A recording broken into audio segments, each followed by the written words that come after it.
quelle joie me fait encore d'être compté parmi vous aujourd'hui. Amen. Vraiment, je me sens en famille, je me sens reposé, de voir la maman, de voir les frères et sœurs, de voir mon frère Sadieu, qui va bientôt être aussi de ceux-là qui sont mariés, de voir tous les frères et sœurs, ben, vraiment c'est merveilleux. Gloire soit rendue à Dieu. Amen. Aujourd'hui, mes amis, dans le Seigneur, j'avais un message que le Seigneur m'avait. Je souhaitais partager avec vous. C'était un message portant sur le sang, les alliances de sang. Mais subitement, le Seigneur m'a mis à cœur, pas seulement pour vous, mais pour plusieurs assemblées, un message en ces temps de repentance. Et gloire à Dieu au plus haut des cieux. Gloire à Jésus-Christ, son Fils, Fils du Très-Haut, qui permet des choses impossibles, qui me permet aujourd'hui de venir partager ce message retentissant qu'est la repentance. Parfois, mes bien-aimés dans le Seigneur, il nous est arrivé de nous poser une question. Pourquoi nous prions et il y a tant de problèmes dans notre vie? Pourquoi il y a tant de malheurs qui surviennent dans nos vies malgré notre vie de sanctification?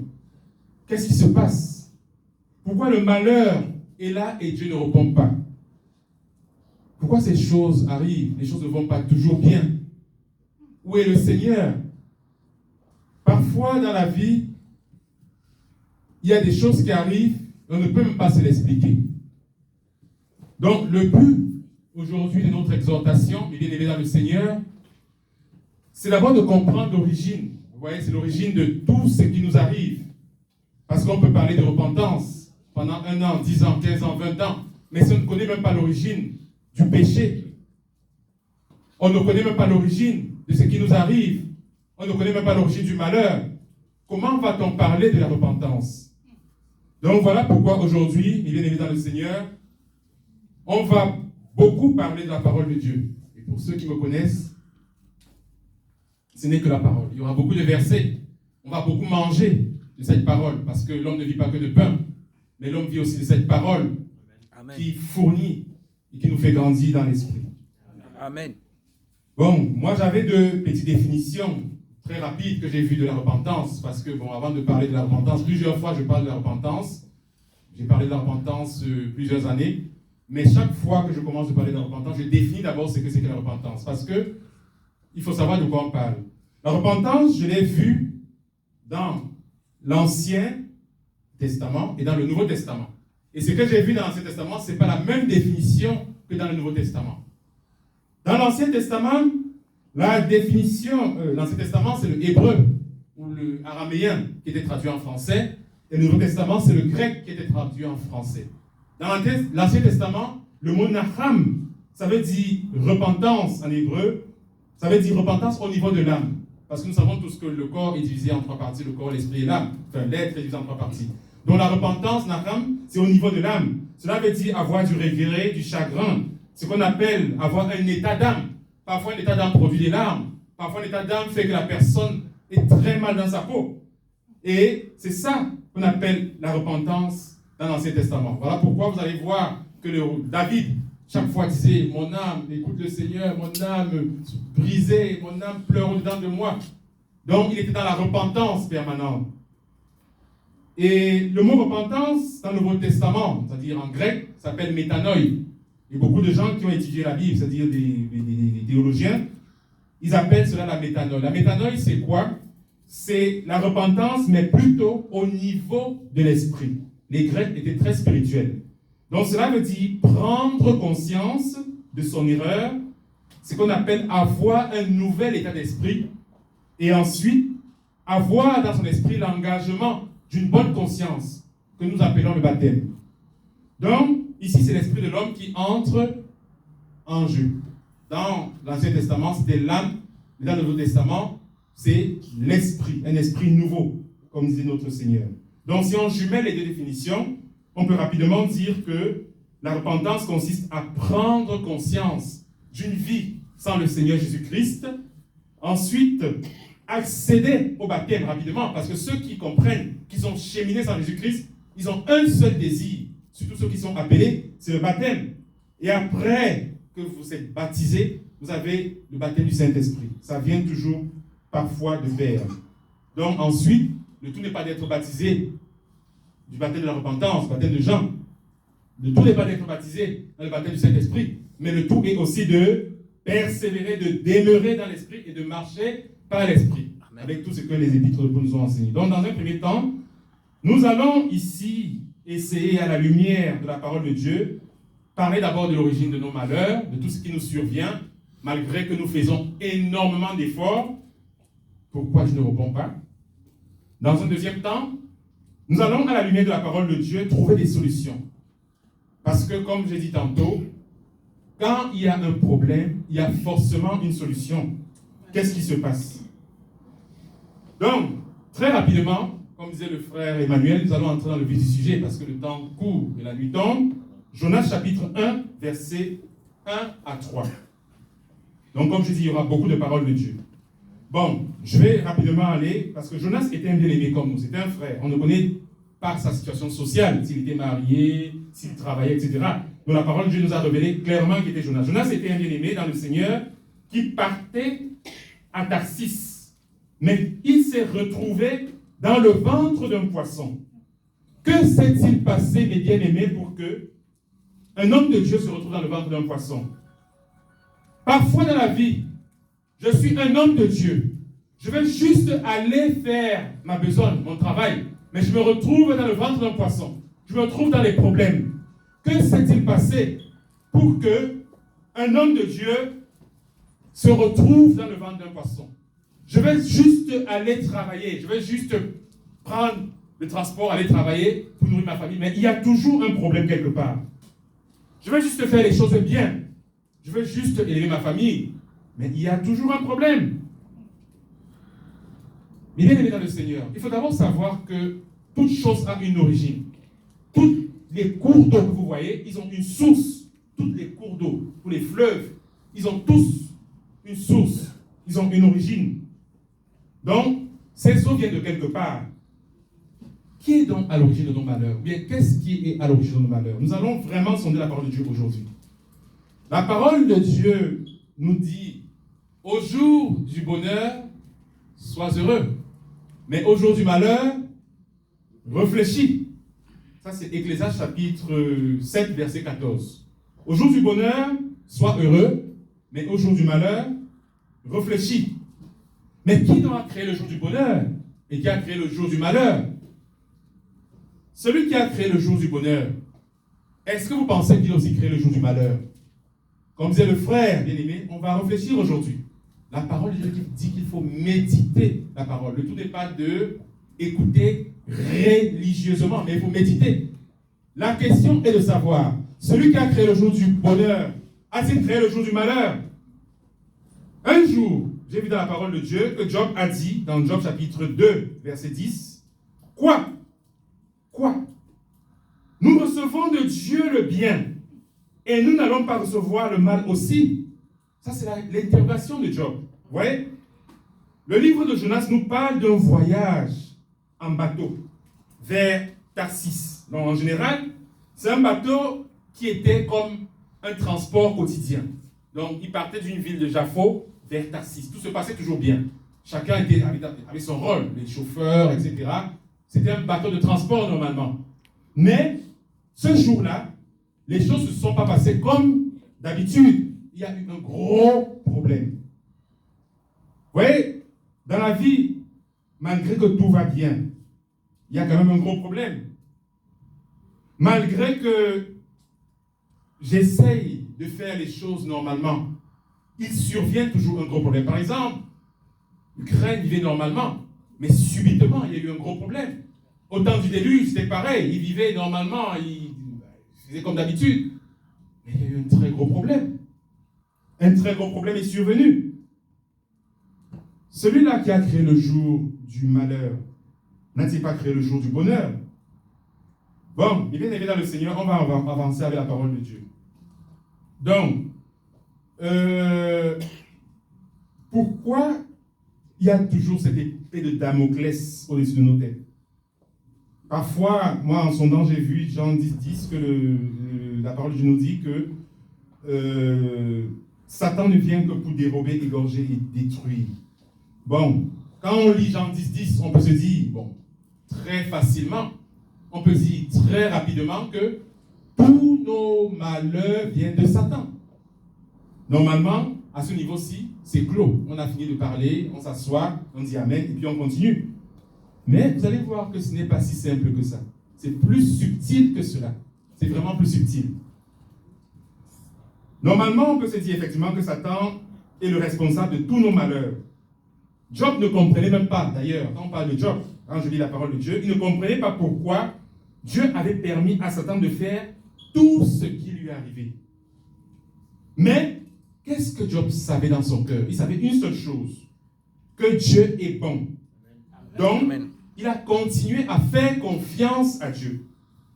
Il disait dans Job chapitre 13, que je regardais, Job chapitre 13, verset 15, il disait, même si Dieu me tuait, qu'est-ce qu'il dit? Je continuerai à espérer en lui. Ça, c'est très fort. Même s'il me tue, je vais continuer. Donc, ça rejoint ce que les trois juifs israélites, dans la fournaise, on dit que même si on meurt, on continue à louer Dieu. Gloire à Dieu. Donc, pour aller très rapidement, je ne vais pas continuer à beaucoup parler, on va laisser parler la parole de Dieu. Dans Juge chapitre 6, verset 1, nous allons lire la parole du Seigneur. Alléluia. Gloire à Dieu. Alléluia. Les enfants d'Israël firent ce qui déplaît à l'Éternel.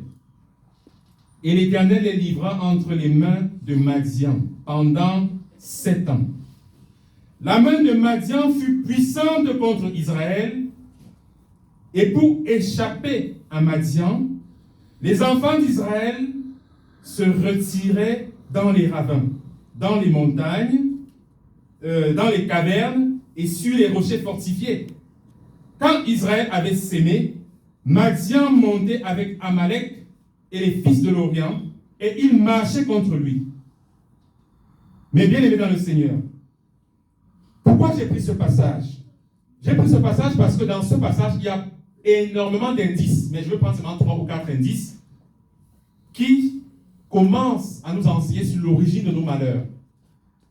Il y a beaucoup d'indices dans ce passage qui vont introduire le pourquoi de nos malheurs. Parce que nous savons tous que ce que a vécu Israël, c'est ce que nous vivons aujourd'hui sur un point de vue spirituel. Donc Israël, c'était l'ombre de ce qui nous arrive aujourd'hui. Donc aujourd'hui, comme dit la parole de Dieu, nous sommes des Juifs, nous sommes Israël. Le vrai Israël aujourd'hui, c'est nous, c'est vous. Donc, ce qui est arrivé à Israël, c'était pour nous enseigner. Voilà pourquoi j'ai pris ce verset, qui est énorme, qui est vraiment significatif. C'est un verset aussi à méditer. L'indice principal de nos malheurs se trouve dans le péché. Parce qu'il est écrit que le péché, les enfants d'Israël ont fait ce qui déplaît à l'Éternel. Or, qu'est-ce que nous savons du péché? Le péché, c'est de faire ce qui déplaît à l'Éternel. C'est quoi le péché? Dans la définition du péché, c'est quoi? Le péché consiste à désobéir à Dieu, ce qui produit systématiquement. Je veux dire, quand tu pêches, tu produis automatiquement, systématiquement la colère de Dieu. Donc, c'est de ça qu'il s'agit quand on parle du péché. Donc, désobéir à Dieu provoque automatiquement ce malheur. Voilà pourquoi vous verrez à travers la parole de Dieu, quand on lit la Bible, on lit surtout les livres des prophètes, Isaïe, Élie et les autres, Jérémie. Malheur à ceux qui se lèvent le bon matin et se livrent à la boisson. Ça c'est Isaïe 5, 11. Ou malheur à ceux qui appellent le mal bien et le bien mal. Isaïe 5, 20. Ou bien malheur à ceux qui sont sages selon leurs propres yeux. Malheur à l'homme qui se confie à l'homme. Ou comme dans Lamentation de Jérémie, je pense que c'est Jérémie 5, Lamentation 5, 26. Malheur, que dit la parole de Dieu? Malheur à ceux qui, à nous, parce que nous avons péché. Ça, c'est Jérémie qui le dit, Lamentation 5, 16. Donc, vous voyez très bien que chaque fois qu'on désobéit à Dieu, ça produit systématiquement un malheur. Et ça, dans toute la parole de Dieu, quand vous allez dorénavant lire, vous allez toujours voir malheur à ceci, malheur à cela, malheur, et vous allez voir toujours à côté, c'est lié. Le malheur est lié forcément à la désobéissance à la parole de Dieu. Donc, ça, c'est un indice. Parfois, nous disons comme Job, mais quel est mon péché pour que tu me poursuives avec tant d'ardeur? Ça, c'est Job qui le disait dans Genèse chapitre 31, verset 36. Qu'est-ce que j'ai fait de si grave pour mériter cela, Seigneur? Donc, parfois, ça nous est arrivé de le dire, mais Seigneur, mon châtiment est trop fort, je ne peux pas porter, c'est trop difficile, mais pourquoi ça m'arrive? Qu'est-ce que j'ai encore fait? Tu peux être, mon bien-aimé, un vaillant héros devant l'Éternel. D'ailleurs, Gédéon, il était un vaillant héros devant l'Éternel. Tu peux être un vaillant héros devant l'Éternel, comme le fut Gédéon, et commencer aussi à douter. Tu peux être un homme de Dieu depuis 10, 15, 20, 30, 50 ans, et commencer aussi à douter, comme Gédéon. Et dire, qu'est-ce que Gédéon? Il a dit, mais où sont donc tous les prodiges que nous ont rencontrés nos parents quand ils parlaient de l'Éternel avec sa miséricorde, que l'Éternel nous abandonne aujourd'hui et nous livre à Madian? Ça, c'est Juge, chapitre 6, verset 13. Donc, nous pouvons être les hommes de Dieu, nous pouvons être tout ce que nous sommes, les disciples, les prophètes, les apôtres, peu importe. Mais à un moment donné, le malheur est tellement grand, l'oppression est tellement forte, et on doute, comme on doutait tous ces hommes de Dieu avant nous. Et comme parfois on doutait les hommes dans la Nouvelle Alliance, comme Pierre, comme Paul, comme Jacques, nous pouvons douter aussi, comme a douté Gédéon. Vous savez, le péché, c'est une équation mathématique. Dans la parole de Dieu, c'est une très grande équation mathématique. C'est très, très, très subtil et difficile. C'est un peu comme en cuisine, le poison, tout simplement, dans une sauce. Ça tue, ça produit la mort, le péché. Le péché, en fait, c'est comme en médecine, une métastase dans une cellule cancéreuse. Qu'est-ce que ça fait, la métastase? Progressivement, ça grandit et ça produit la mort. En Christ, c'est quoi le péché? Le péché, c'est la seule et unique grande cause de la séparation d'entre nous et notre Créateur et notre Dieu. Quand on pêche, il faut savoir que systématiquement, à l'instant T où on a péché, on est séparé de Dieu. Dieu n'a aucune complaisance, aucun compromis avec le péché. Ce n'est même pas possible parce qu'on dit Dieu est saint.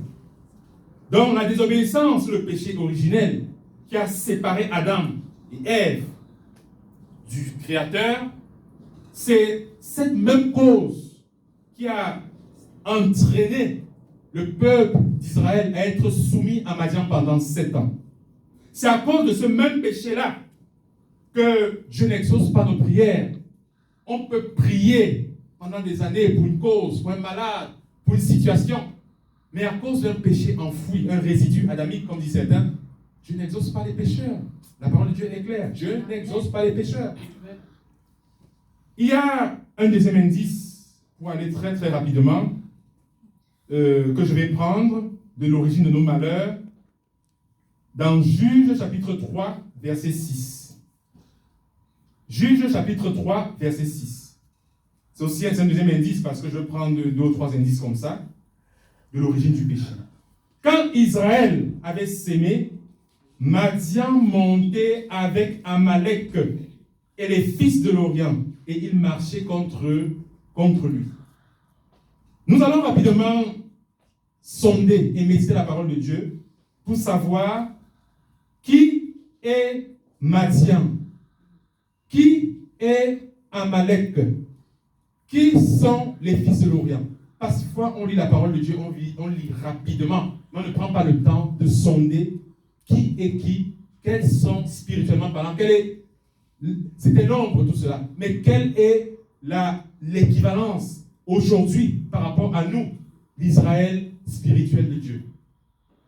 Qui est Madian?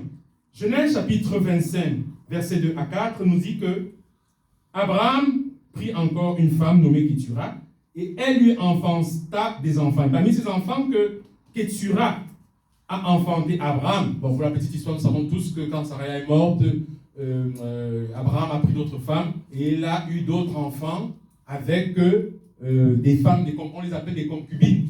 Donc parmi ces concubines, il y avait une femme qu'on appelait Kétura qui a enfanté un enfant qui s'appelait Madian. Donc, Madian est l'enfant d'Abraham issu de son union avec Kétura. Bon, aujourd'hui, on pourrait dire que Madian, c'est le grand-oncle d'Israël. Normalement, dans la chair, on pourrait dire que Madian, c'est le grand-oncle d'Israël. Mais très rapidement, comme ça, nous allons un peu balayer l'histoire des Madianites dans la Bible. Donc, les Madianites sont ceux qui sont des marchands, sont des gens qui achètent et vendent. Dans Genèse chapitre 37, 28, on voit que ce sont des marchands. D'ailleurs, c'est eux qui ont acheté Joseph à ses frères pour aller les revendre en Égypte. Et il a aussi révélé que Madian, c'est un peuple qui vivait en dessous de la montagne du Seigneur en Horeb. Et que Madian avait comme sacrificateur Jéthro, le sacrificateur de Madian. Donc, qui est Madian? Madian, c'est quelque part le grand-oncle frère de Israël. Quelque part, c'est la famille. On peut dire ça comme ça. Madian a toujours entretenu de très belles relations avec Israël. Madian a toujours aidé Israël, et Israël même est sorti. Quand on lit bien l'Exode, Israël est sorti quelque part de cette marche dans le désert avec pour guide les enfants de Madian, parce que les enfants de Madian maîtrisaient très bien le désert. Donc, qu'est-ce qui s'est passé pour que subitement Madian devienne un ennemi d'Israël? Moi, j'ai lu dans Nombre, chapitre 22, voilà, dans la parole de Dieu, chapitre 22, verset 4, que les enfants d'Israël partirent et ils campèrent dans les plaines de Moab, au-delà du Jourdain, vis-à-vis de Jéricho. Balak, fils de Tsippor, vit tout ce que Israël avait fait aux Amoriens, et Moab fut très effrayé en face d'un peuple aussi nombreux. Il fut saisi de terreur en face des enfants d'Israël. Moab dit aux enfants de Madian, cette multitude va tout dévorer sur son passage, tout ce qui l'entoure, les bœufs, les animaux, les champs, tout.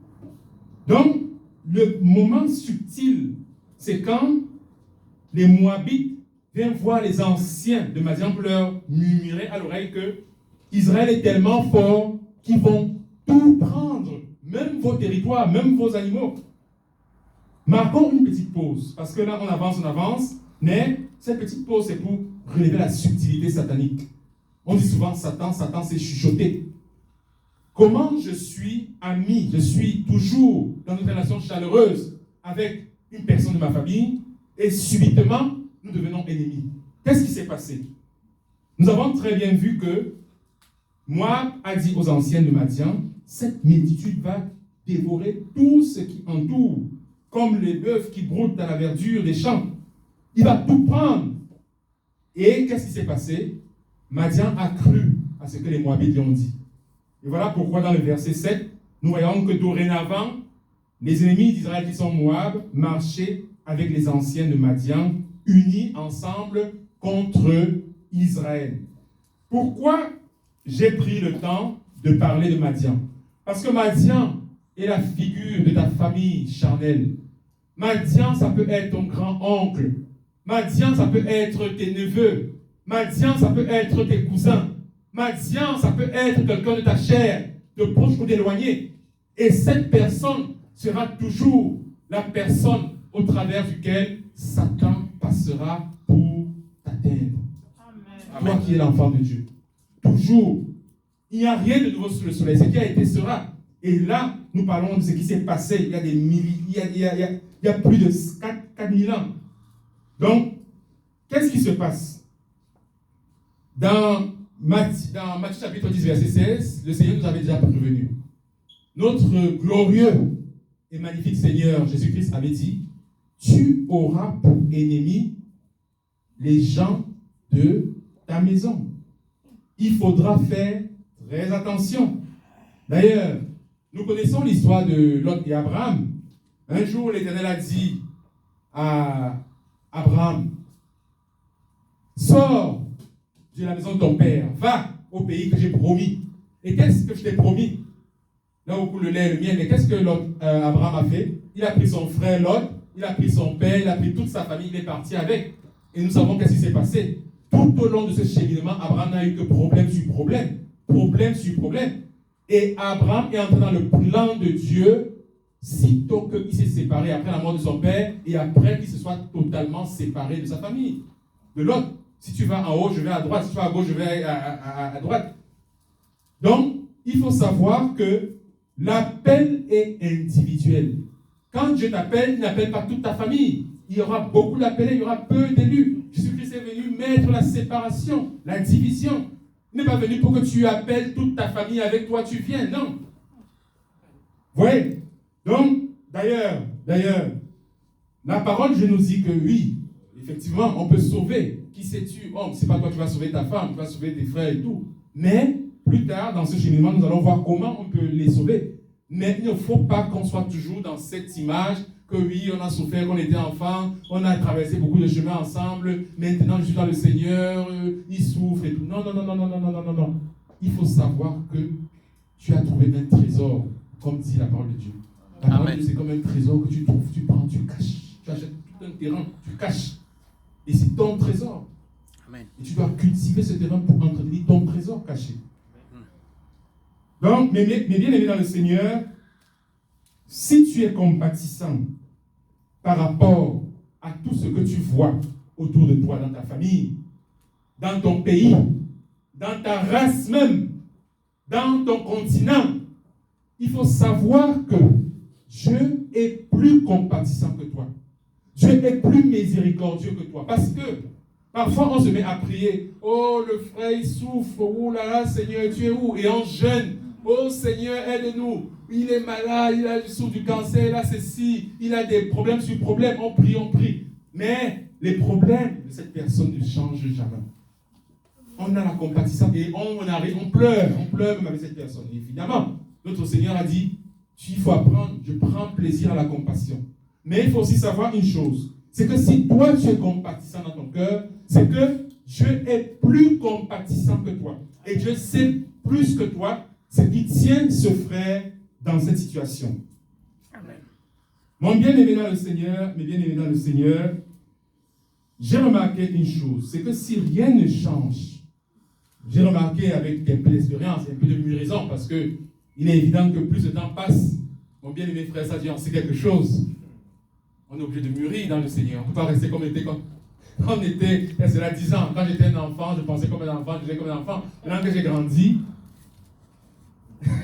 quand je vois mon frère, je suis là, j'aime beaucoup mon frère, surtout cette nouvelle. J'étais à la maison, je me dis, mais c'est pas possible, je rêve. Ça, Dieu, gloire à Dieu, vraiment. Gloire à Dieu. Seigneur, gloire à Dieu. Amen, amen. Donc, si rien ne change, malgré nos prières, c'est que Dieu connaît la situation de ce frère et de cette sœur. Non, la main de l'Éternel n'est pas courte pour sauver cette personne qui est dans le malheur. Amen. Maintenant, il y a un passage que j'aime beaucoup. Et j'aime beaucoup ce passage au point où j'ai dû aller regarder la traduction grecque, hébreu, pardon, de ce passage, parce que la Bible a été traduite de l'Ancien Testament en français, l'Ancien Testament, pardon, le grec en français. Donc, Ésaïe chapitre 59, verset 1. Ésaïe chapitre 59, verset 1.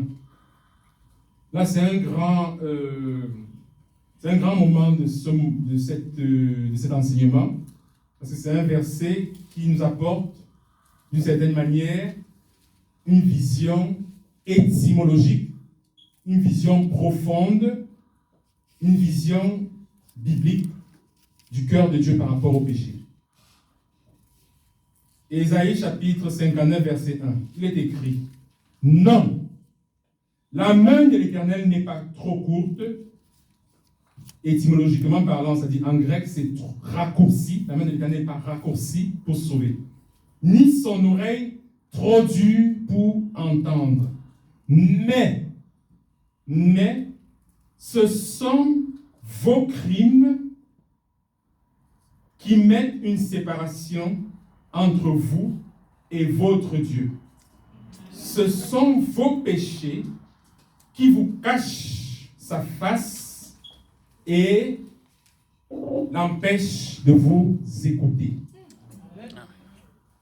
Car vos mains sont souillées de sang et vos doigts de crime. Vos lèvres profèrent le mensonge. Votre langue fait entendre l'iniquité. Nul ne se plaint avec justice. Nul ne plaide avec droiture. Alléluia. Je vais prendre peut-être 2 minutes pour voir ce que j'ai vu dans la traduction originale. Et je n'aime pas trop critiquer les traducteurs. Je sais qu'à cette époque, ils n'avaient pas les mêmes moyens que nous avons aujourd'hui. Aujourd'hui, nous avons les codes de Strong, nous avons Internet, nous avons les Juifs aujourd'hui qui traduisent aussi, nous avons beaucoup plus de moyens. Mais à leur époque, malheureusement, ils n'avaient pas la possibilité de traduire et d'exprimer la quintessence même de la langue hébraïque, qui est une langue vraiment de syntaxe très précise. Je veux me dire la langue de Dieu quelque part. C'est une langue vraiment que le Seigneur a choisie pour manifester sa parole dans l'Ancien Testament. Avon, c'est le mot hébreu. Avon. Avon, c'est le mot hébreu pour dire les crimes. Quand le Seigneur dit, ce sont vos crimes, ce sont vos avon qui mettent une séparation entre vous et votre Dieu. Ça veut dire quoi, avon? Je suis allé vérifier, j'ai vu que avon, ce n'est pas seulement le mot crime. Avon, ça veut dire quoi? Avon, ça veut dire le mal, ça veut dire la perversité, ça veut dire la dépravation, ça veut dire le péché, c'est-à-dire l'iniquité. Avon veut dire la culpabilité. Donc déjà que tu es coupable dans ton cœur, tu es déjà séparé de Dieu. Avon veut dire la culpabilité. Ça veut encore dire quelque chose de plus loin. La conséquence de la culpabilité. Donc, rien que tu culpabilises dans ton cœur et que ça porte des conséquences, tu es déjà dans la séparation avec Dieu. Vous voyez jusqu'où ça peut aller? Cela veut dire, par exemple, que tu passes en caisse, tu culpabilises d'avoir pas tout payé parce que tu étais pressé, etc. Tu es séparé de Dieu. Parce que tu culpabilises dans ton cœur, que tu l'aies fait exprès ou pas. Rien que tu culpabilises là, tu es déjà dans le péché. Vous voyez?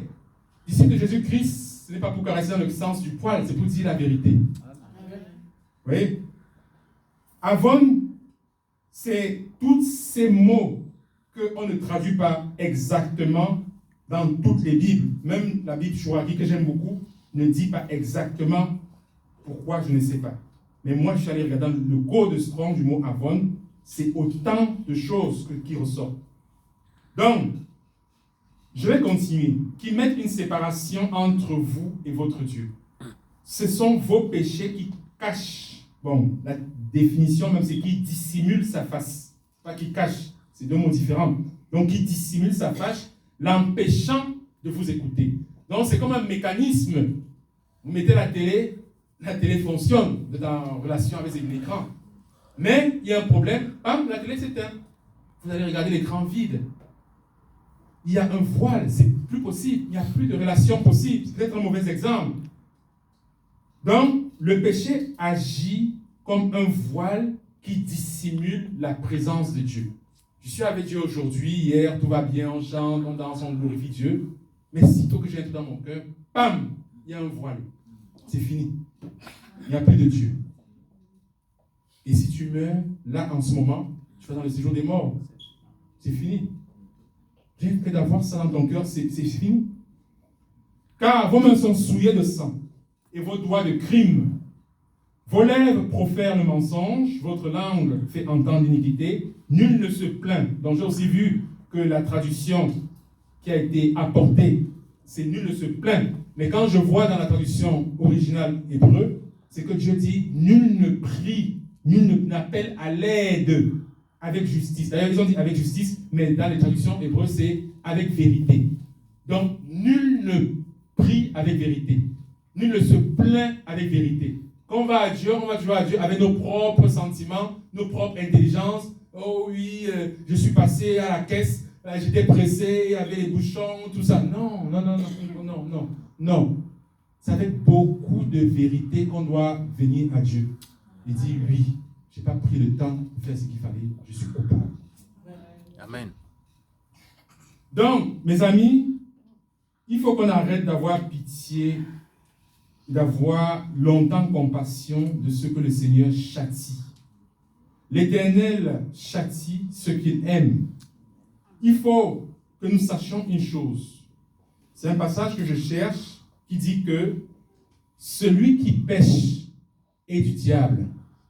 Donc si mon frère, ma soeur est dans le péché continuellement et que les choses ne changent pas dans sa vie, selon la parole de Dieu qui dit que celui qui pêche est du diable, voudrions-nous donc que notre frère et notre soeur soient du diable? Ce que nous devons faire, nous devons exhorter à abandonner le péché. La personne va dire, oui, je ne suis pas malade à cause d'un péché. Oui, c'est la volonté de Dieu. Oui. Dieu seul sait. Mais nous sondons la parole de Dieu pour savoir, parce qu'en elle, nous avons la source de la vie. Abandonne le péché. Repens-toi. Repens-toi. Écoute ce message, toi qui vas l'écouter plus tard. Et repens-toi, c'est tout. J'ai ma belle-mère, une dame qui, en seconde noce, s'est mariée avec mon père. Elle était connue pour être dans le grand péché. À la veille de sa mort, je l'ai dit, le Seigneur me met à cœur de demander de repentir. C'était une grande dame, espèce de fortunée, très orgueilleuse, fière d'elle. Oh oui, j'aime le Seigneur et tout. Repens-toi, c'est pas moi, je m'en fous de moi. Qui suis-je pour que je me dise, je m'en fous, je connais pas, je sais pas. C'est devant le Seigneur que je dois reporter tout cela. Et le Seigneur te dira, va voir tout ce que tu as opprimé. Demande pardon, appelle-les, humilie-toi, repens-toi. Repens-toi, on a vu la définition de la repentance. C'est au niveau de son âme et au niveau de son esprit ensuite. Tu peux te repentir dans ton esprit en pensant que ton âme est souillée et dit, je suis propre. Non. Mais bien aimé dans le Seigneur, nous devons exhorter nos proches à abandonner le péché. Je suis en conflit avec ma petite sœur parce qu'elle vit en concubinage avec une personne, ils ont même fait un enfant de concubinage. Et toute la famille est contre moi. Repens-toi, ma sœur. Ce n'est pas une blague. La parole de Dieu n'est pas un conte biblique. Repens-toi, c'est tout. Qu'est-ce que tu veux que je fasse? Que je vive en faisant semblant? Le premier psaume me dit, heureux celui qui ne s'arrête pas sur le chemin des pécheurs, qui ne marche pas en compagnie des moqueurs. Je moque la parole de Dieu, tu te moques de qui? De qui tu te moques? Repens-toi, c'est tout. J'étais avec mon frère Jeff au téléphone aujourd'hui. Il est un admirateur, il n'est pas là aujourd'hui, de ce monsieur qui parlait de la Bible, les Noirs, tout ça, j'ai oublié son nom. Il est même mort, ce monsieur. J'ai dit, non, c'est un monsieur qui passait son temps sur Internet, a dit comment les Noirs sont les meilleurs, comment les Noirs, la Bible était truquée, la Bible est noire. Un monsieur, j'ai oublié son nom, ce monsieur. Je pense qu'il était haïtien, même, ce monsieur. J'ai oublié son nom. Voilà. Oui. Voilà. J'avais toujours dit, tu peux être l'homme le plus intelligent du monde, mais tant que tu ne glorifies pas Dieu pour ton intelligence, c'est la folie. Amen. Et qu'est-ce que j'ai pris? J'ai pris un passage d'à peine 10 secondes, c'est beaucoup, 5 secondes, que j'ai partagé avec mon frère Jeff. Je lui ai dit, voilà comment il parle des chrétiens. Il dit, les chrétiens, c'est machin. Il dit, les machins chrétiens. J'ai partagé à tout le monde. Mais comment voulez-vous blasphémer le nom du Saint et vivre? Nul ne l'a fait. Tous ceux qui ont blasphémé le Saint-Esprit sont morts. Amen. Oui. Tu as beau être l'homme le plus riche du monde, le plus puissant, les Beatles, je ne sais pas quoi. Un jour, ils se sont mis à dire, nous sommes plus célèbres que Jésus-Christ. Ils sont tous morts, on l'a fusillé, on l'a tué, un fou l'a tué, c'est tout. Tous ces gens qui blasphèment contre le Saint-Esprit, tu ne peux pas sortir indemne, tu meurs. Tu peux être l'homme le plus intelligent, le plus puissant, le plus riche. Fais tout ce que tu veux. Parle de la race et tout ce que... Il n'y a pas de souci. Mais ne touche pas au Saint-Esprit. Amen. Amen. Ne touche pas. Gloire à Dieu. Alléluia. Mais bien aimé dans le Seigneur, je vais continuer en parlant d'une doctrine qui est fausse. Vous connaissez toute cette doctrine, c'est la doctrine de une fois sauvé, sauvé pour toujours. C'est une doctrine qui dit que une fois que nous sommes dans la grâce, on n'a plus besoin de faire des efforts pour combattre le péché. Parce que la grâce a déjà tout couvert. Et Dieu n'est que grâce. J'ai beaucoup, par la grâce de Dieu, parlé avec ces gens. Une fois sauvé, sauvé pour toujours. On a longtemps parlé. Mais j'ai trouvé un nouveau verset. Le Seigneur m'a permis de trouver un nouveau passage caché. Tite, chapitre 2, versets 11 et 12, qui dit: la grâce de Dieu, source de salut pour tous les hommes, a été manifestée. Ça, c'est vrai. Ça, c'est Amen. La grâce de Dieu a été manifestée pour tous les hommes comme étant une source de salut. Mais cette grâce-là, qu'est-ce qu'elle fait? La grâce nous enseigne, il est écrit dans le petit chapitre 2, versets 11 à 12, la grâce nous enseigne à renoncer à l'impiété et aux convoitises mondaines et à vivre dans le siècle présent selon la sagesse et la justice et la piété. Donc voilà ce que fait que la grâce. La grâce, ce n'est pas juste, oui, Dieu n'est que grâce et je vis dans la grâce. Non, la grâce, c'est comme un enseignant qui nous enseigne de ne pas vivre selon le monde. Qui nous enseigne, c'est écrit dans le titre chapitre 2, versets 11 à 12. Donc, la grâce de Dieu nous enseigne et nous devons ainsi dire à tous les membres de notre famille, repentez-vous. Les temps sont courts, les temps sont mauvais, ça ne sera plus jamais comme avant. Repentez-vous. Repentez-vous.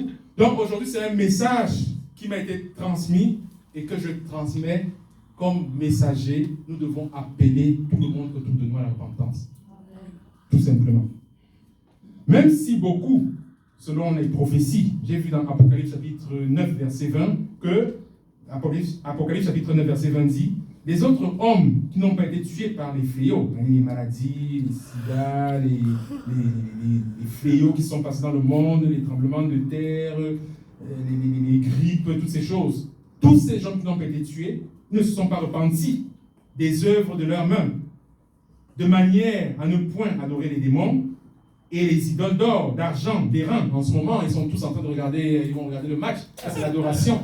De toutes ces idoles d'or, d'argent, tous ces démons sont toujours adorés. Donc, Apocalypse chapitre 9, verset 20, nous dit la vérité. Donc, les pierres, les bois, tout ça, qui ne peuvent ni voir, ni entendre, ni marcher, ils ne se sont pas repentis de leur meurtre, de leurs enchantements, ni de leur impudicité, ni de leur vol. Donc, même si nous savons que plus on appelle à la repentance, plus on est pris pour des fous, faisons-le quand même. Amen. Voilà. Donc, je vais très rapidement passer. On a vu qui était à Madian. Je vais très rapidement passer de Madian à Amalek, parce qu'on a vu qu'il y a 3 entités qui sont réunies contre Israël. On a vu Madian, qui était la figure de notre famille, les oncles proches, les oncles qu'on respecte en général. Maintenant, nous allons rapidement parler d'Amalek. Pareil, Genèse chapitre 36, verset 12, nous voyons que Tima était la concubine d'Éliphaz, fils de Ésaü. Ésaü, nous savons tous que c'était le frère jumeau d'Israël. Et Tima était la concubine, donc une des femmes du fils de Ésaü. Bon, elle enfanta à Éliphaz Amalek. Aujourd'hui, on pourra dire que Amalek est ce qu'on appelle le petit-neveu d'Israël. Car Ésaü était le demi-frère, comme nous le savons selon les paroles bibliques, le petit frère, le frère jumeau d'Israël. Donc, il n'y a pas de hasard dans la parole de Dieu. Nous avons vu que Madian était le grand-oncle. Maintenant, le Seigneur prend un deuxième exemple qui est Amalek, qui est le petit-neveu d'Israël. Et comme nous le savons tous, les grands-oncles sont des personnes que nous respectons beaucoup. Nous avons beaucoup de respect pour ces grands-oncles en général. Et c'est pareil pour les petits-neveux, on les aime beaucoup. On dit, oui, mon petit-neveu, oui, je suis son parrain, etc., etc. Donc voilà les 2 personnes que nous aimons beaucoup dans la grande famille, qui sont pour nous des occasions de suivre. Amalek est devenu, selon le dessein de Dieu, un peuple, une tribu extrêmement puissante. Quand on lit la parole de Dieu, Amalek apparaît au fil des siècles comme étant un peuple extrêmement puissant. Farouchement ennemi d'Israël aussi, parce que plus il était puissant, plus il était farouchement ennemi d'Israël. Vous voyez, il n'y a pas de hasard. J'ai vu dans la parole de Dieu que Dieu était tellement remonté contre le peuple d'Amalek que Dieu avait fait une prophétie, une parole. Il avait dit, j'effacerai la mémoire d'Amalek de dessous la terre, parce que la main a été levée sur le trône de l'Éternel. Et il y aura une guerre perpétuelle de l'Éternel contre Amalek, de génération en génération. Donc, quand on écoute la parole de Dieu, il faut essayer de méditer spirituellement ce que ça veut dire. Ça veut dire que quoi? Ça veut dire que, comme nous avons vu, bien sûr, Madian c'était l'oncle, Amalek aujourd'hui, le petit-neveu, le frère, toujours le sang proche, il y aura une guerre perpétuelle de génération en génération. Donc, en entendant la parole, je me suis rendu compte que le combat entre Amalek et son frère Israël se sont poursuivis.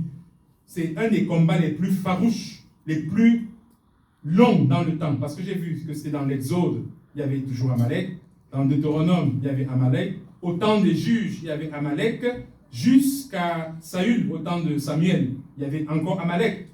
Et le dernier des Amalécites, je pense que c'était la famille de Aman. Aman, c'est dans le livre de Esther, parce que un des grands péchés du roi Saül, c'était que le Seigneur avait dit, tu vas combattre Amalek, tu vas tuer tout, et les animaux, et même les enfants, les femmes, tout. Mais qu'est-ce que Saül a fait? Il a effectivement gagné ce combat, mais il a laissé la vie au roi, voilà, Agag. Et il a pris les meilleurs troupeaux pour lui, soit disant qu'il va sacrifier à l'Éternel. Et il a fait tellement de choses. Or, l'Éternel avait dit dans Deutéronome qu'il va effacer, dans l'Exode, pardon, qu'il va effacer du dessous la terre, du dessous les cieux, la mémoire d'Amalek. Bien sûr, quand vous faites ce genre de désobéissance, l'Éternel se retire totalement. Et toute la vie de Saül, c'était une vie de malchance, comme on peut appeler cela dans le monde. De malédiction jusqu'à sa mort. Parce que l'Éternel s'était retourné. Il avait commis une abomination à la fin de sa vie en allant consulter même des voyants. Qu'est-ce qui s'est passé? Quand il n'a pas obéi à l'Éternel, il y a Aman qui était, lui et sa famille, descendants du roi Agag. Ils ont fui. Et où on retrouve justement ce Aman? On le retrouve dans le livre de Esther. Et qu'est-ce qu'il fait dans le livre de Esther? On retrouve ce Aman en train de vouloir détruire totalement Israël. Parce qu'il avait beaucoup de pouvoir auprès du roi Cyrus.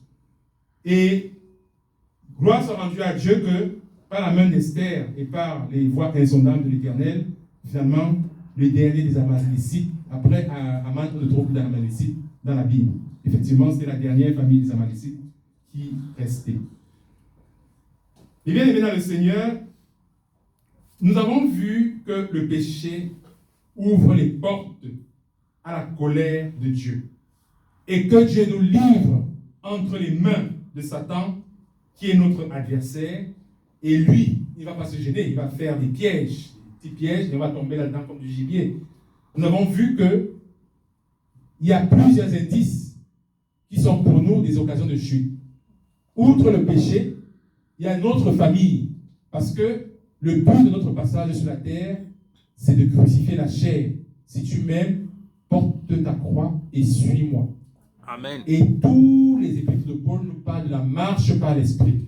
Ce côté de repentance au niveau de l'esprit. Donc, je ne vais pas m'attarder sur les fils de l'Orient. Bon, nous savons tous qu'est-ce que c'est que l'Orient. Dans la Bible, l'Orient, c'est la figure de la magie, de la sorcellerie, de tout ce qui est destruction. Nous avons beaucoup de versets qui parlent de l'Orient, des mages d'Orient, de toutes ces choses-là. Dans l'Orient, c'est vraiment la sorcellerie. Donc, en gros, il y avait les Amalécites, il y avait Amalek, il y avait Madian, il y avait les fils de l'Orient qui étaient associés. Donc, ta famille, en général, va s'associer à la magie, au marabout, aux sorciers, pour aller contre toi. Et ce qui est arrivé à Israël, ce qui nous arrive et ce qui va nous arriver, parce que ce qui est arrivé à Israël, c'était l'ombre de ce que nous vivons aujourd'hui. Voilà. Mais bien aimé dans le Seigneur, maintenant que nous avons beaucoup parlé de cette partie de l'origine du péché, nous allons vite et très vite aborder la deuxième partie qui est la repentance. Bon, il y a plusieurs types de péchés. Nous savons très bien qu'on ne peut pas se repentir quand on ne sait même pas pourquoi on se repent. On ne va pas se mettre devant le Seigneur, oui, je me repens parce que j'ai menti, j'ai trompé. Non, il faut d'abord sonder ton péché. Et pour sonder ton péché, il faut demander au Seigneur, sonde-moi, mets en lumière qu'est-ce que je fais, qu'est-ce que je suis. Donc, je vais marquer une petite pause et demander à un frère de lire un exemple de repentance. Et bien sûr, c'est Jonas. C'est Jonas chapitre 2, versets 1 à 10. Le temps qu'on marque une petite pause pour rentrer dans la parole de Dieu. Jonas chapitre 2, versets 1 à 10. Est-ce qu'un bien-aimé... Oui, Jonas. Chapitre 2, ça c'est une prière de repentance. Jonas chapitre 2, versets 1 à 10. C'est lorsque Jonas s'est retrouvé dans les problèmes, dans le ventre du poisson. Oui, Jonas 2. Chapitre 1 à 10, voilà. Jonas 2, verset 1 à 10. L'Éternel fit venir un grand poisson pour engloutir Jonas, et Jonas fut dans les ventres du poisson 3 jours et 3 nuits. Jonas, dans les ventres du poisson, pria à l'Éternel son Dieu. Il dit, dans ma détresse, j'ai invoqué l'Éternel, et il m'a exaucé. Du sein du séjour des morts, j'ai crié, et tu as entendu ma voix. Tu m'as jeté dans l'abîme, dans le cœur de la mer, et les courants d'eau m'ont environné. Toutes tes vagues et tous tes flots ont passé sur moi.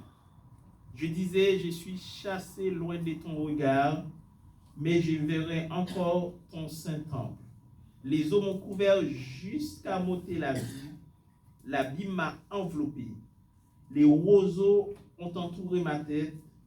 Je suis descendu jusqu'aux racines des montagnes.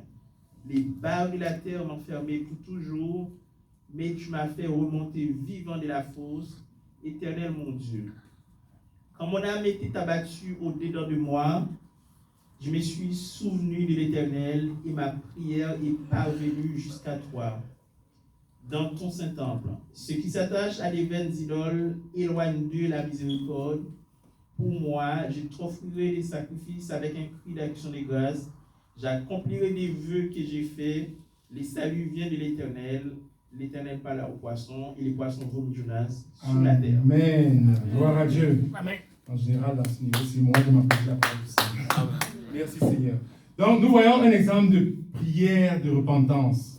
Et comme j'ai dit tantôt, c'est que l'Ancien Testament, c'est au niveau de l'âme que ça se passe. Donc, Jonas, il a dit, c'est au niveau de son âme. Il a beaucoup prié le Seigneur, il a beaucoup pleuré dans son âme.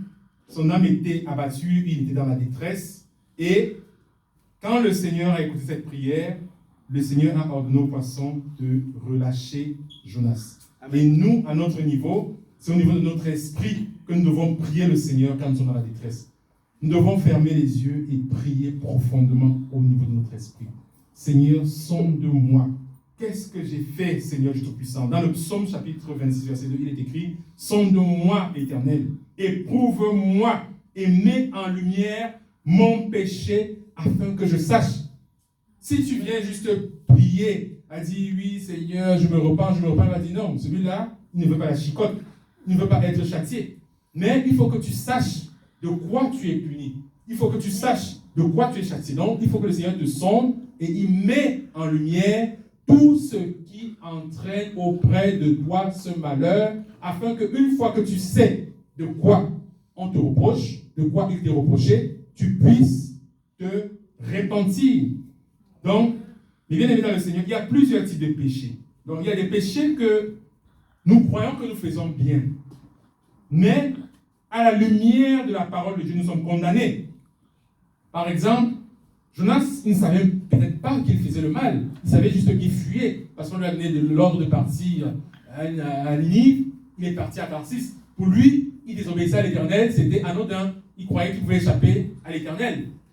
Donc, il ne savait même pas qu'il était en train de commettre cette grosse abomination devant le Seigneur.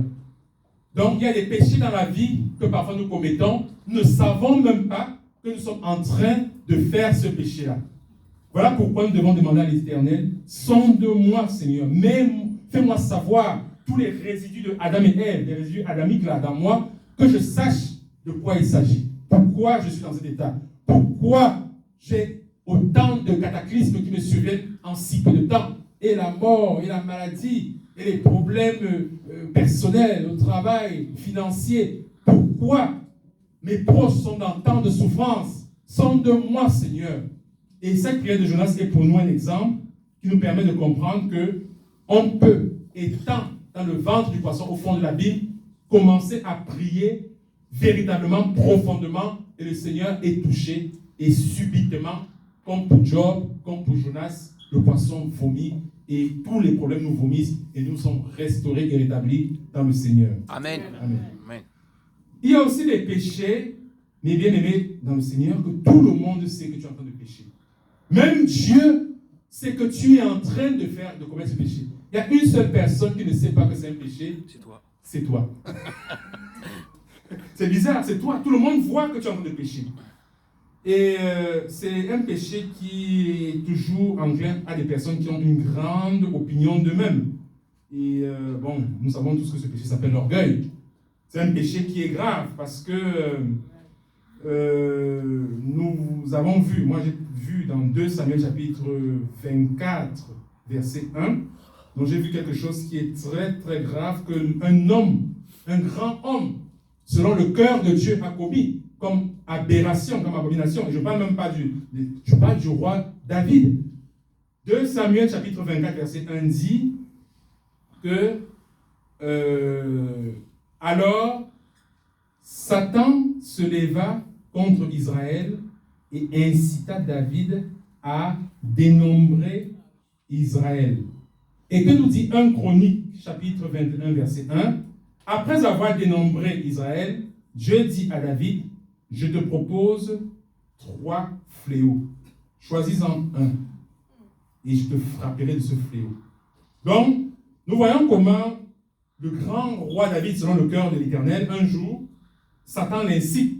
Bon, c'est une histoire qui est très, très, très compliquée, mais avec la simplicité des choses, il faut savoir que le péché de David en ce moment-là, ce n'était pas de dénombrer et de compter, non.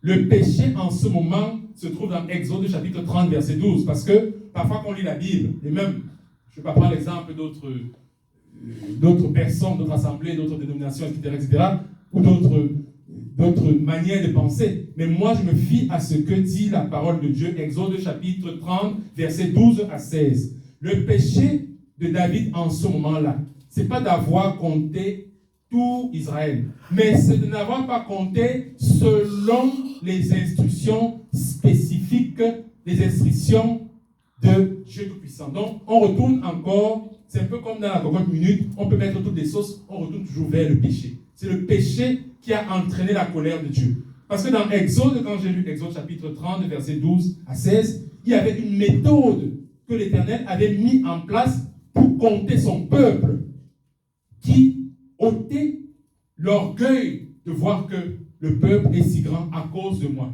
Donc ce qui s'est passé, par son orgueil, un jour dans sa vieillesse, David dit, moi, comment ça s'appelle, le grand guerrier là, va compter Israël. Va compter Israël. Mais le grand guerrier a dit, mais non Seigneur, c'est un péché, tu sais très bien que ce peuple que tu as, ça vient de l'Éternel et tout. Il était tellement entêté. Mais ce qui se passait en ce moment-là, c'est que le Seigneur avait déjà prévu de frapper Israël au travers de ce péché. Voilà pourquoi, quand on lit la parole de Dieu, on dit que c'est la colère de Dieu s'enflamma à nouveau contre Israël et la colère de Dieu a incité David contre eux en disant « Allez dénombrer Israël et Juda ». Et après on dit « Satan se leva contre Israël et il incita David à dénombrer Israël ». Beaucoup de gens se sont mis à dire, est-ce que c'est Dieu qui a poussé à ce péché? Est-ce que c'est Satan? Etc., etc.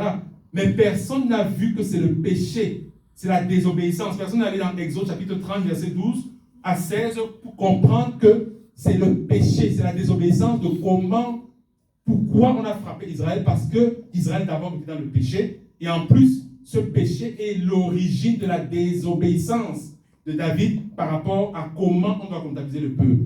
Gloire à Dieu.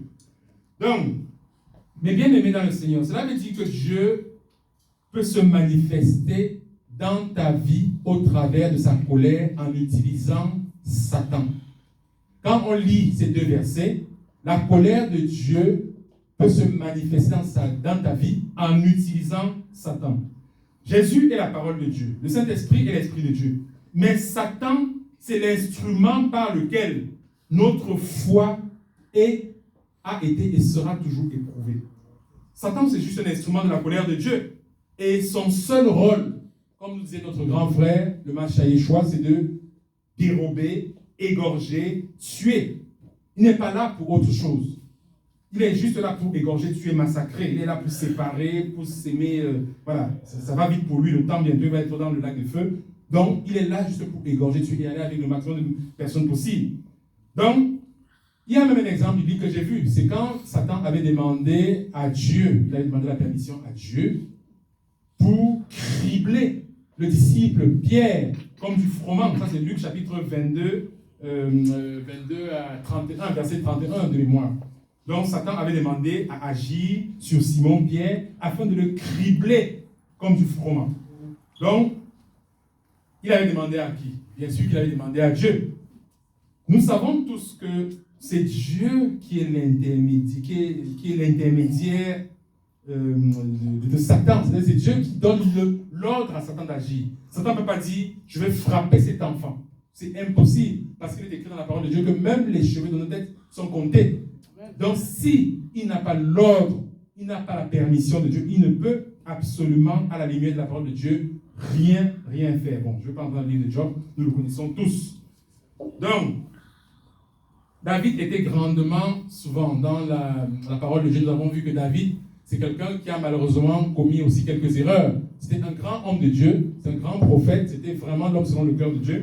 Mais, tout au long de son parcours, on a vu qu'il a commis énormément d'erreurs. Devant l'épisode de l'histoire avec la femme d'Uri, devant cette histoire de dénombrement, etc., etc. Mais, j'ai aussi vu dans 1 Chronique, chapitre 21 à 7, que David, il passait aussi beaucoup de temps à se repentir. Et même dans tous les psaumes, nous voyons comment David se repent permanemment, continuellement. Et il est toujours dans la repentance. Dans 1 Chronique, chapitre 27 à 1, il dit « J'ai commis un grand péché en faisant cela. Maintenant, daigne pardonner l'iniquité de ton serviteur, car j'ai complètement agi en insensé. » Donc, on peut commettre un péché qui attire le malheur sur toute notre famille, sur toute notre grande famille, même sur une assemblée. On peut commettre un péché même qui entraîne le malheur sur tout un peuple, surtout quand on a un homme de Dieu qui a une puissance, qui a une influence dans un pays, qui influe, parce qu'il y a des hommes de Dieu qui influent auprès des personnalités politiques. Donc, on peut commettre un péché grave. On a vu, il y a des péchés graves qui ont été commis, qui ont entraîné la chute d'Israël, parce que la personnalité politique d'Israël était corrompue, comme le roi Akab, par des faux prophètes. Donc, mes bien-aimés dans le Seigneur nous dit dans Ésaïe chapitre 6, verset 5, « J'ai exaucé ceux qui ne me demandaient rien du tout. Je me suis laissé trouver par ceux qui ne me cherchaient pas. J'ai dit, me voici à une nation qui s'appelait pas de mon nom. J'ai tendu tous les jours vers un peuple rebelle la main. J'ai tendu ma main tous les jours vers un peuple rebelle qui marche dans une voie mauvaise au gré de ses pensées. Notre Seigneur est très lent à la colère, mais il est riche en bonté. Il dit, c'est pourquoi, voici, je vais t'attirer, toi qui es dans le malheur, et te conduire dans le désert, et je parlerai à ton cœur. Donc ça veut dire que quoi? Ça veut dire tout simplement que malgré qu'on soit dans le malheur, malgré qu'on a prié et que les choses ne se passent pas bien, malgré qu'on a fait une repentance, qu'est-ce qu'on appelle une fausse repentance, des fausses larmes de repentance au niveau de sa chair, ou même au niveau de son âme, malgré tout cela, le Seigneur tend la main sans cesse aux rebelles. Le Seigneur a envie d'entraîner dans le désert. Le désert, c'est quoi? Le désert, c'est l'image d'un endroit calme. Le désert, c'est l'image d'un endroit où il n'y a pas de télé, pas d'embouteillage, pas de famille, pas de Amalek, pas de toutes ces choses-là. Un endroit où tu es dans sa présence pour te dire, mon fils, je sais que tu souffres de ton châtiment, mais je te châtie parce que. Mais qu'est-ce qu'on voit? On voit que malheureusement, ceux qui sont dans la maladie, 1 an, 2 ans, 3 ans, à quel moment ils se tournent le cœur vers l'Éternel? Ils sont toujours dans les mains des hôpitaux, il y a la télé, il y a le divertissement, il y a la famille, mais à quel moment un malade a dit, bon, j'ai envie de parler, j'ai envie de cette relation personnelle avec le Seigneur, pour comprendre que qu'est-ce que je dois faire, Seigneur? Sonde-moi. Voilà 1 an, 2 ans, 3 ans que je souffre. Me voici devant toi, Seigneur. Me voici, je te fais confiance. Je quitte même l'hôpital, je vais quelque temps rester à ta présence à la maison, avec toi, ensemble. Parlons. Que dit le Seigneur? Venez, plaidons, changeons, échangeons. Vous savez, j'ai vu que la nourriture commence, c'est la nourriture de notre chair. J'ai vu que la louange permet de nourrir notre âme. Mais j'ai aussi vu que la prière nourrit notre esprit. Quand on parle avec le Seigneur, on est nourri dans notre esprit. Donc à quel moment celui qui est dans le malheur a dit, bon, voilà, je me mets à l'écart. Comme dit le Seigneur, je vais t'attirer dans le désert, je vais te parler. Je vais communiquer avec toi. Je vais te montrer que ce que tu avais fait, voilà, ça fait 5 ans, 10 ans. Il y a une personne qui souffre à cause de l'acte que tu avais posé. Est-ce que tu as conscience de cela au niveau de ton esprit, au niveau de ta chair, au niveau de ton âme? Est-ce que tu as conscience que, il y a cela 20 ans, l'insulte que tu avais dit à cet enfant de 5 ans, à cette époque-là, a influencé toute sa vie. Aujourd'hui, en 25 ans, il croit qu'il est un feignant. Tu lui avais dit feignant, tu ne vaux rien et tu ne vaudras jamais rien dans ta vie. Est-ce que tu as conscience que cette insulte a influencé sa vie? Le voilà, cet enfant. Le Seigneur veut te parler. Il ne veut pas forcément te châtier. Il n'aime pas quand son peuple souffre. Le Seigneur ne nous a pas mis sur le monde pour souffrir. Donc voilà un peu qu'est-ce qui est le cœur de l'Éternel par rapport à ces situations-là. Mais Seigneur, tu tardes à venir. 10 ans que je souffre, 20 ans, voilà, nous souffrons, etc. Trop d'épreuves dans nos vies, tout le temps. Où sont tes promesses? Où sont même les promesses de ton avènement? J'en ai marre, je ne peux plus souffrir comme ça. Mes frères, il est écrit, regardez comme un sujet de joie complète les diverses épreuves auxquelles vous pouvez être exposés. Parce que je ne fais que répéter, le Seigneur châtie ceux qu'il aime. S'il ne t'aime pas, il ne te châtie pas. Il te laisse dans tes passions réprouvées, comme il dit dans le livre des Romains. Il te laisse dans tes pensées égarées. Il te laisse dans ton égarement. Mais sitôt que tu commences à être châtié, il faut savoir que l'œuvre du Seigneur est dans ta vie. Amen. Certains appellent ça le brisement. Mais tout est parfait. Tout ce que Dieu fait est vraiment parfait. Ainsi, dans le psaume, chapitre 71, verset 20, il y a ce message d'espoir. Vous voyez, la nuit tombe déjà et la lumière entre dans nos cœurs avec ce message de psaume 71, 20. Oh Seigneur, tu nous as fait éprouver bien des détresses et des malheurs, mais tu redonneras la vie. Tu nous redonneras la vie et tu feras remonter des abîmes de la terre. Tu nous feras, remonter des abîmes de la terre. En effet, le psaume 34 à 19 nous dit aussi, la parole de Dieu nous dit aussi, le malheur atteint souvent le juste, mais l'Éternel en délivre toujours. Amen.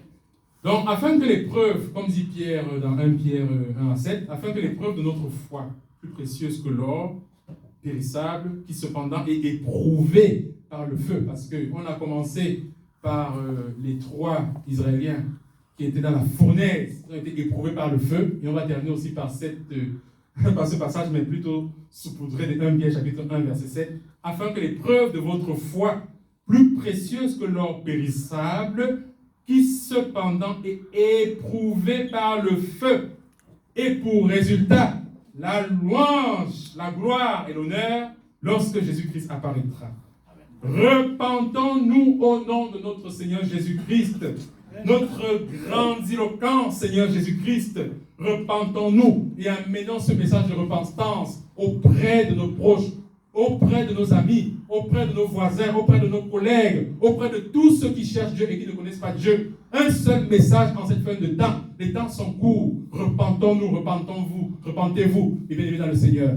Et ce message, je le prends personnellement pour moi et je le transmets à chacun de nous. Amen. Au nom de notre Seigneur Jésus-Christ, que Dieu vous bénisse. Amen.